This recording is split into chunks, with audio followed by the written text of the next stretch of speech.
So, for all of you who are makers, a friendly reminder we are almost done. The busy season is almost done. The mad season, almost there. You can do it. I believe in you.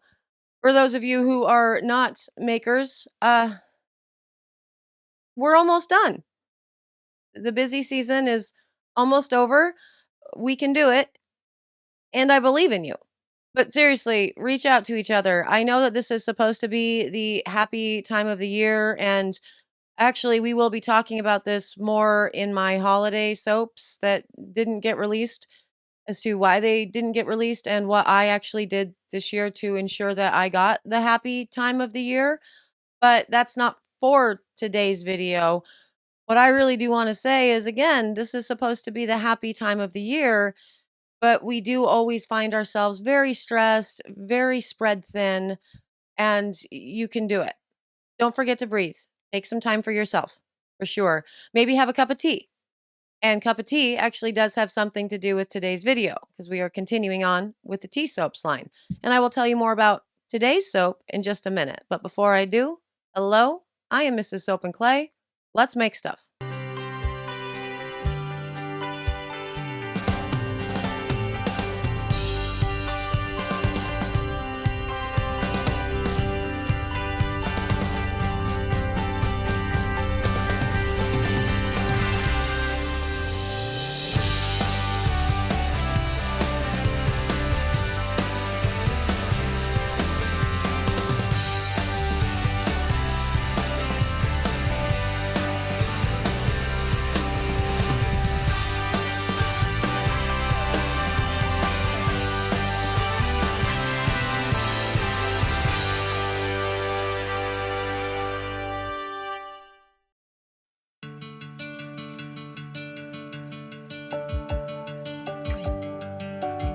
How's it going, Sudsers? Welcome back to the channel.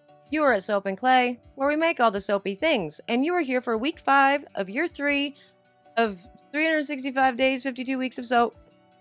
And this week is all focused on tea soaps and recipes and, bubble content and all the jazz, really, with making a tea soap as well as designing a line, because we always have lots of questions as far as how to design a line and get the colors all to match and the scents to make sense and all the things.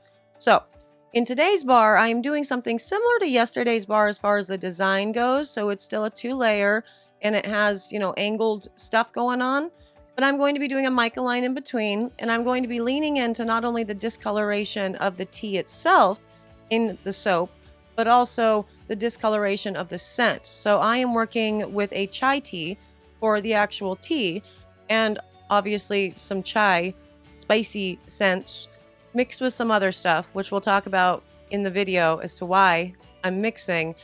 And so the chai portion will definitely discolor. So I wanted to lean into that with the actual pour to get the ultimate color that I was looking for. So let's get to the video. Let's see if I managed any of that, where we always do that in the video.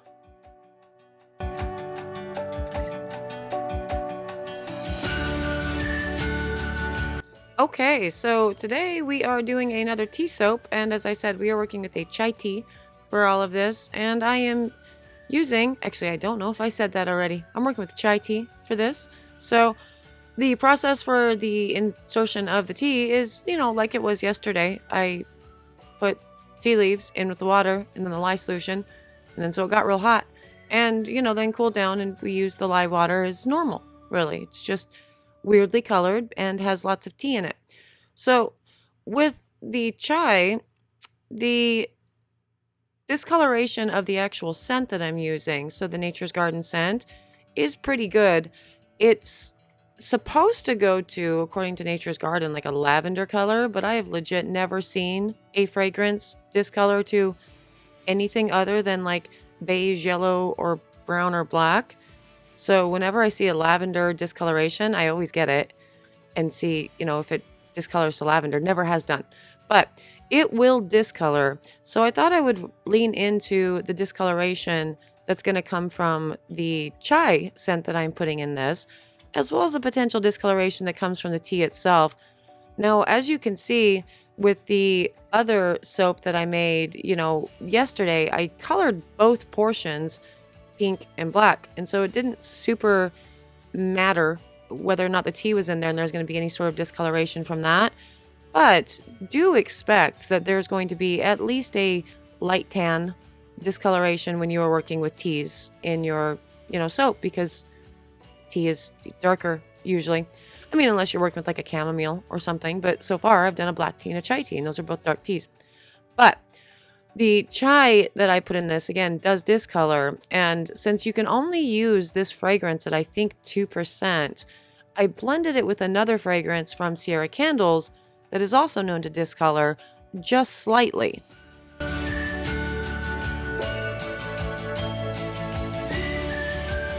Oh yeah, also this is a coconut-free soap, coconut oil-free soap, and I will be giving you the recipe for this guy tomorrow because I did 2 in this line with the coconut oil-free, blend, and 2 with the blend that I gave you yesterday. So today we're really just talking about discoloration and using spicy scents. And yeah, my mold is dirty because I actually unmolded this exact same soap and realized that the camera had not filmed the pour. And so I just immediately just made a new soap at that time to film. And so you're going to see why the sides are dirty, but whatever. It's the same soap being made all over again. But anyway, so with the chai from the Nature's Garden, again, it discolors, but more importantly, it's a spicy scent. And so it has a very low percentage usage, like 2%, if I remember correctly. And a lot of people will sort of shy away from it because of that. And they'll do that too with things like cinnamon or black pepper or like an apple, usually an apple that has a cinnamon blend within it.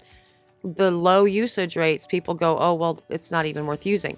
It's totally worth using. You just have to blend it with another scent that's really going to anchor it and bring out the beauty of the scent that's, kind of spicy or whatever, and could potentially cause skin irritation if you use it at higher levels, which is really the reason why they have those levels lower. It's a spicy scent that could actually cause some skin irritation. So blend it with something that's going to anchor the notes of that scent, and you're golden. And so in this particular instance, I decided to use Sierra Candles Shea and White Wood for the blend with the chai because it has a really nice like vanilla dry down on it. Interestingly, it's a lovely scent, and vanilla does a really good job of anchoring really all tea scents, or really most scents in general. And also I'm pretty sure the Shea and Whitewood has some discoloration, but not a ton. And so I used that in both sections of the batter here. So both layers. But obviously you saw in the first one, I put some pink into the bottom layer.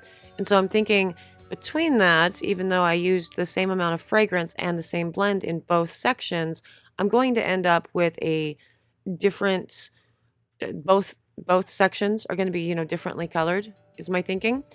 And kind of just in case that doesn't happen, we're going to put the mica line in the middle just to make sure. And there's just some more sculpting going on here because I am obsessed with all things sculpting at this point. I'm in love with the sculpted tops. And yeah, that's just kind of my jam right now. So I'm finding it very cathartic and fun to do stuff with the sculpted tops. So that's what you're looking at there. But also you notice how, tan, how different the color of the batter is just after it having set up for 5 or 10 minutes, long enough for me to, for the batter to get thick enough for me to do the sculpting. The scent starts changing colors very, very quickly. So, there's that. And I am topping this with the loose tea that I used in the actual lye solution, just for funsies, for just decoration. I think most people just scrape that off before they use it, but it made me happy. So there's that.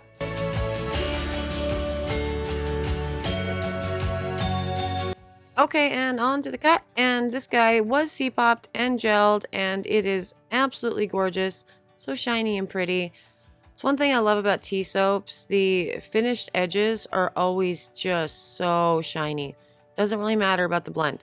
Although this blend does have a fair amount of cocoa butter in it, and that's going to make it really shiny anyway.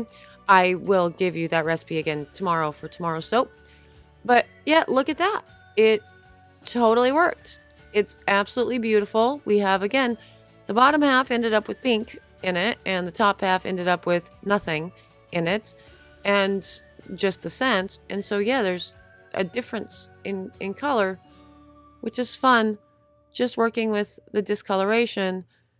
It's kind of weird that the top ended up more pink than the bottom, though, isn't it? Now that I think about it. Those mica lines are super fun, though. I love that. But yeah, and again, blending the, the spicier scents with something else that will ground it and still allow you to get enough fragrance. Oh, that mica line's cool. With the swirly in that, that's beautiful. Wow, that's super cool. Oh yeah, also I still don't know how to cut. Listen to my pro tip. Turn the soap on its side, then you don't deal with those drag marks from whatever you topped it with. Do as I say, not as I do, because I forget. But I really do love that mica line. It's super gorgeous. But yeah, blending the scent is a great idea, again, so you can use the scent and still get the properties of the spicy scent throughout all of it. And also allows you to, again, put in the correct amount of fragrance in order to properly scent your soaps so they smell nice. One of the problems that I see a lot, like pictures in the Discord or just general ask questions, on videos, everything, is people will have like seeping from the fragrance oil. In my experience, the seepage from the fragrance oil usually comes from overusing the scent. So I don't know. That's the first thing that I would say it is whenever, somebody says, okay, there's seepage, what's going on with this? Usually I look at the actual max usage rates of the scents and say it's probably that. But in this case, you don't end up with any of that seepage. You don't end up with any weird pockets. And probably most importantly, you don't end up with a scent blend that could potentially be an irritant. They put those percentage usage things on there for a reason.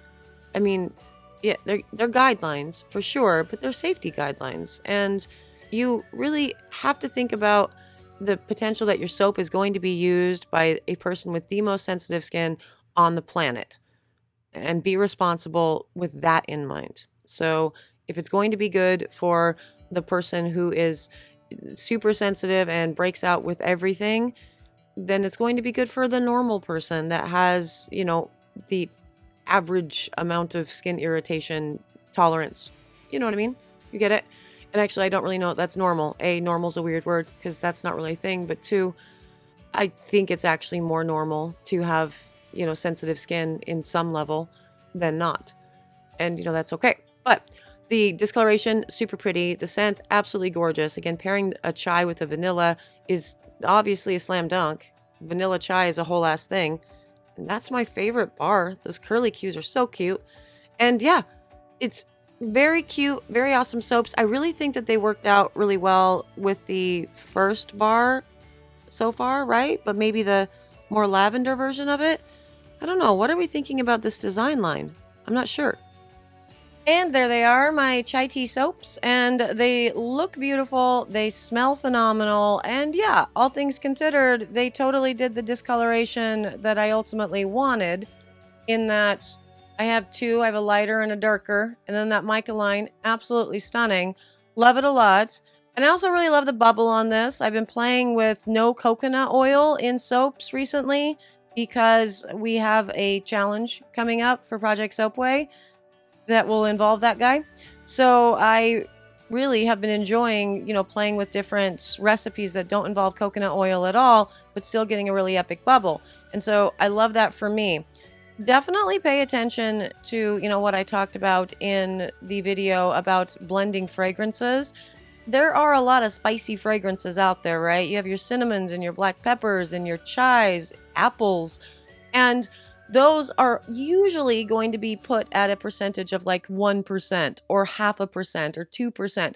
And so that doesn't mean that you can't use that in soap. You totally can use it at that percentage, but find another fragrance to pair with it that you can use at a higher percentage so everything blends nicely. For this one, It really blended nicely. It's absolutely gorgeous. For the actual design,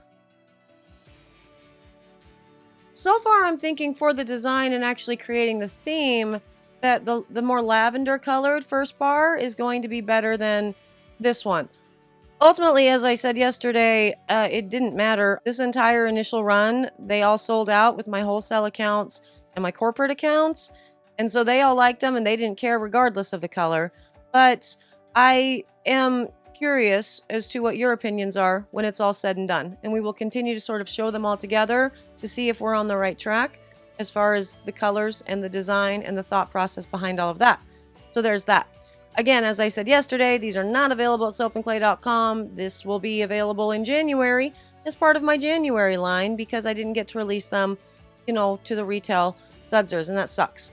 Speaking of sudsers and not sucking, hey, sudsers, thank you for being here. Thank you for existing. You are amazing. You are one of my reasons why I remember to breathe and take a moment for me during the mad season. So, thank you. Thank you for watching, liking, commenting, subscribing, all the things. I appreciate you guys so much. I am out of here because we are almost done with 'Tis the Damn Season, but we're not quite there yet. So I will see you guys all again tomorrow for another round of, tea soap design and stuff. Soapy fun. Bye.